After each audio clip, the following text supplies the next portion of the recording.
What's part of your business right now, elements of it? Okay. So essentially on the weekends, I guess my job looks a lot like quite a lot of professional or semi-professional guitarists at whatever level. So that would be playing in function bands for mostly like weddings and that sort of stuff. And like you say, I think growing up, maybe that wasn't the dream at all. And maybe you'd think, the traditional route is mostly what we hear about and things like getting signed, all those things that you talked about there. But the reality, I think, is probably for most people a little bit different. If you are doing the thing and you're not part of like the less than 1% that do that traditional route, I think probably the lion's share of musicians tend to be either doing kind of function gigs or touring at various levels. And then there's a lot of folks that I know that do kind of like the online studio kind of stuff. For me, most of my time is spent making videos in my bedroom. Yeah, and you pump them out. I see at least a couple a day, in many days.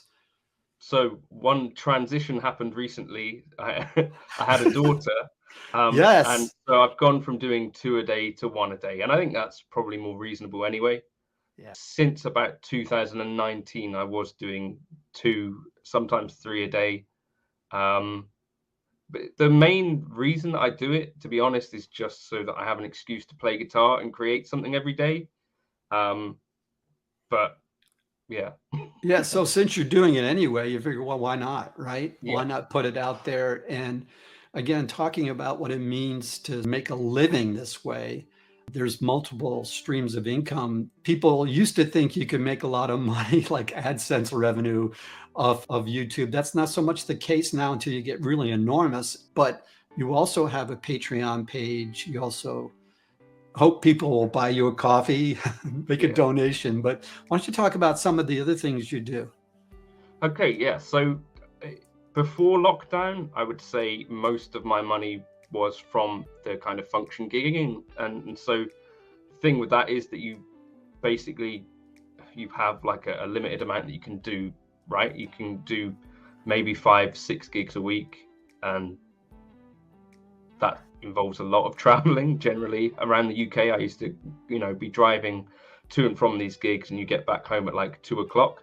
Once lockdown happened, it happened hand in hand that the online stuff has started to grow to a level where they were starting to meet in the middle.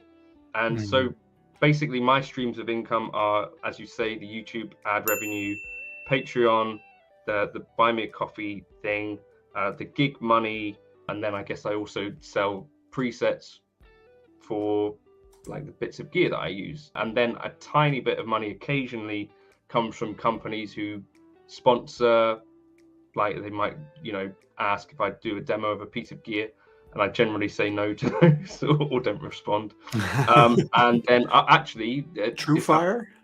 TrueFire as well. TrueFire, yeah. That's a nice thing as well. So they came to me, I think because of Keith from 5 Watt World said, this guy does a thing. And it kind of made sense because there's a mixture of stuff on my channel. I try to do 2 lessons a week, basically, or lesson type videos. So it's not all just based on gear. Hopefully some of it is sort of useful for someone. But yeah, TrueFire, obviously, then basically I run an advert at the start of every video and they pay me some amount of money for that, which helps. Yeah. And so I'm sure there are many people consuming content across your YouTube channel and others. They're like, oh, that's great. Oh, that's good. I'll take that. That was a great lesson. And they don't realize, that actually is one leg of your stool, so to speak, for your revenue. I do see great engagement on your channel. People say nice things. Hopefully they also support you. Yeah, I'm quite lucky. I think that generally the people that happen across the channel and stay on it are generally polite. That's great.